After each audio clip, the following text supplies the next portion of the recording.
மாண்புமிகு பேரவை தலைவர்களே, வரப்பே தலைகாணி, வைக்கோலே பஞ்சுமெத்தை, வேர்வையே பெருங்குளியல், வெற்றுடம்பே பட்டாடை என வாழும் வெள்ளை உள்ளம் கொண்டவர்கள் உழவர்கள். அதனால்தான் உழவர்களின் நலன் பேணி அவர்தம் வாழ்வாரத்தை உயர்த்திடும் உயர் நோக்கத்துடனே செயல்பட்டு வரும் திராவிட மாடல் அரசு வேளாண்மையில் நிலையான வளர்ச்சி பெற்றிட பல சீரிய முயற்சிகளை தொடர்ந்து முன்னெடுத்து வருகின்றது. நெல்லும் உயிரன்றே, நீரும் உயிரன்றே, மன்னன் உயிர்த்தே மலர்தலை உலகம். அதனால் யான் உயிர் என்பது அறிகை, வேண்மிகு தானை வேந்தருக்கு கடனே. மக்கள் நெல்மணிகளையும் நீரையும் உண்டு வாழ்வர்கள்தான்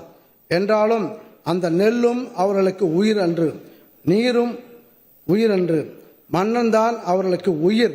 எனவே ஒவ்வொரு மன்னனும் தான் அவர்களுக்கு உயிர் என்பதை உணர்ந்து தான் உயிரை காப்பது போல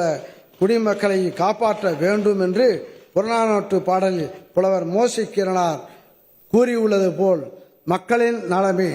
நல்லறம் என்று நல்லாட்சி செய்து வரும் மாண்புமிகு தமிழ்நாடு முதலமைச்சர் அவர்களின் வழிகாட்டுதலில் உணவு தானிய உற்பத்தியினை பெருக்கி மக்களின் உணவு தேவையை நிறைவு செய்து உழவர்களின் வறுமையை ஒழித்து அவர்தம் வாழ்க்கையை மேம்படுத்துதல், தமிழ்நாட்டு மக்கள் அனைவருக்கும் எப்பொழுதும் உணவு பாதுகாப்பினை உறுதிப்படுத்துதல், நஞ்சற்ற ஊட்டச்சத்து மிகுந்த உணவு அளித்தல், உழவர்களின் அடிப்படை தேவைகளை உணர்ந்து தொடர்ந்து வேளாண் தொழில் புரிய சீரிய முயற்சிகளை எடுத்து அவர்களை ஊக்கப்படுத்துதல், வேளாண்மை சிறந்திட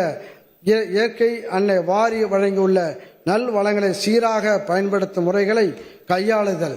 வேளாண் பயிர்களுக்கு தேவையான இடுபொருட்கள் கிடைக்க செய்து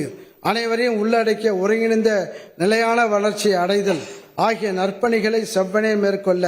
வேளாண்மை உழவு நலத்துறைக்கு வாய்ப்பினை வழங்கிய மாண்புமிகு தமிழ்நாடு முதலமைச்சர் அவர்களுக்கும் மாண்புமிகு துணை முதலமைச்சர் அவர்களுக்கும் என் நன்றியினை உரித்தாக்குகிறேன். 7 விதமான வேளாண் காலநிலை மண்டலங்களுக்கும் அங்கே சாகுபடி செய்யப்படும் பயிர்களுக்கும் ஏற்றவாறு தனி வேளாண் நிதி அறிக்கை தந்து உழவர் பெருமக்களின் வாழ்வு வளம் பெறவும் தமிழ்நாடு மக்கள் நலம் பெறும் பல்வேறு திட்டங்களை தீட்டி சொல்வதை செய்வோம் சொல்லாதையும் செய்வோம் என்று செயல்படுத்தி கண்ணை இமைகாப்பது போல் கண் துஞ்சாமல் உழவு நலன் காக்கும் மாண்புமிகு தமிழ்நாடு முதலமைச்சர் அவர்களின் வழிகாட்டுதலில் உழவு நலன் காக்கும் உன்னத பணிகள் சீரிய முயற்சிகளை எடுத்து